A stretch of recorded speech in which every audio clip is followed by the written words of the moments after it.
Hello friends! I had a comment requesting that I review Lukas 1862 paint, and right off the bat I want to say that this is extremely cheap for an oil paint brand. These bottles usually run less than 10 bucks a tube regardless of color, and this is considered the higher tier Lukas brand. There's lower tier ones that are less than $6 a bottle, and that concerns me. When a paint brand is too cheap, I wonder, where is their profit margin? Where are they getting their pigments? Because normally, even Winsor & Newton, the classic, double that price. Some paint brands are triple that price per the cheapest color. So I'm just wondering, where is their profit margin? But anyway, we are going to have one of my good old mini reviews, and we are going to compare it to Winsor & Newton Alizarin Crimson, because I feel like Winsor & Newton is something of a baseline. It's a commonly known brand that's available in a lot of places. And yeah, we're going to have a little closer look at this bottle here, made in England for Germany, apparently. Yeah. That's the pigment information. Same pigment, yeah, but it's alizarin crimson. And we are going to mix it with some yellow, and we are going to mix it with some white, and that's what we're going to do. We are just going to look at them back and forth, and I'll give you my honest little review of this. There's some noises going on, and yeah, so and they're doing construction outside right now. Okay, we're going to ignore that, and we're going to keep going. Yeah. RIP headphone users, and this is no longer ASMR. So, yeah, there's also random beeping going on from somewhere in here, and I don't know what's making the beeping. So, yeah. Well, it's not oily, first off, so that's a good sign. The cheaper brands usually have a big glob of oil out. But, yeah. It's a little thin, though. It's a little thin. That speaks to not that great pigment load. Yeah, and we're gonna mix a little bit of yellow to go with this. See what kind of orangey mess we make. I'm just using, the bottle won't close, there we go. I'm just using Michael Hardin Yellow Lake. It was the first yellow I pulled out of my yellow pile of paints. And I do have a good pile of paints now. One day I'll show you my pile of paints. That's a nice little sunsetty orange.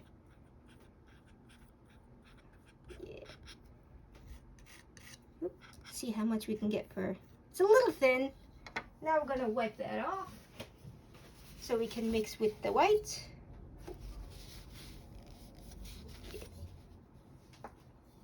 Now we got some titanium white, also Williamsburg. Oh, no, Michael Hardin Williamsburg. Yeah, I can tell paint brands apart.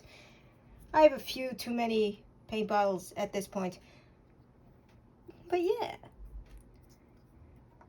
Titanium white, we're gonna take a little bit out. Gonna see what kind of pink we got. Nice little rosy kind of pink. Hope I mix the same amount in all of these brands. There we go. That's a nice little pink. Now we're gonna wipe that off, and we'll go on to the good old Winsor & Newton. Now we do Winsor & Newton, and we have a good comparison. But okay, that's going to be happening. I'm going to have a little bit of a close-up first. Now we get some. We can tell right off the bat that it's a little bit of a lighter shade than the Lukas, and also a little bit more oily because it's freaking Winsor & Newton, and that is a different color. That is a completely different color. Okay, we have learned something. That Lukas's alizarin crimson is a lot darker than the Winsor & Newton alizarin crimson. Why am I? Okay. Now we're going to mix a little bit of yellow. We're probably going to get a different shade of everything because the tone is way off. Those are two different colors. But we have learned something. Okay. Gonna. Maybe not enough. Michael Harding is very heavily pigmented, so it usually like overcomes everything just a little bit, but maybe not enough yellow.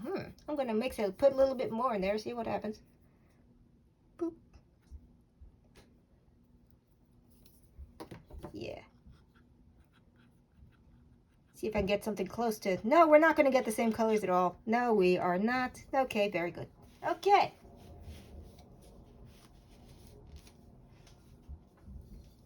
Now we got the white again. We are not going to get the same pink, but that's okay. We have learned something already. But why are they different shades? Why are they so dramatically different? I'm going to move that over here. Yeah, that's not going to...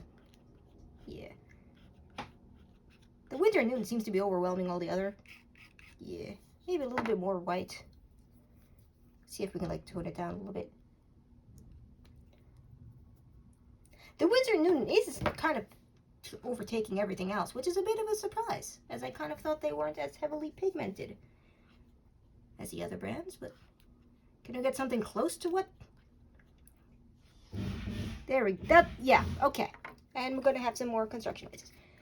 So the little review here. The Lukas is definitely darker in tone than the Windsor and Noon of the same pigment, which is a bit of a surprise, and I don't know what to say about that.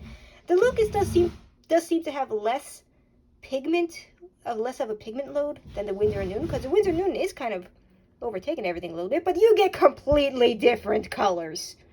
So, I don't know who's doing what where, but yeah, this is definitely darker, this is lighter, and we're getting completely different colors from mixing it with the same other colors. So yeah, we got something going on there.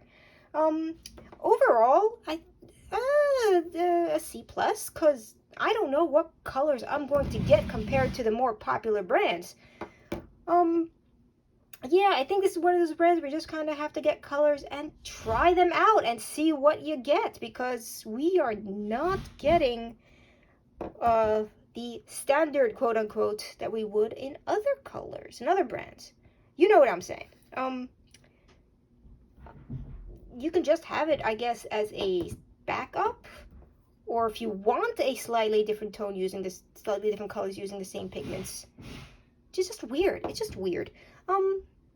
Yeah, I give this about a C+, because I don't know what colors I'm going to get when I actually use them. So thank you. Yes, that's my review. Goodbye.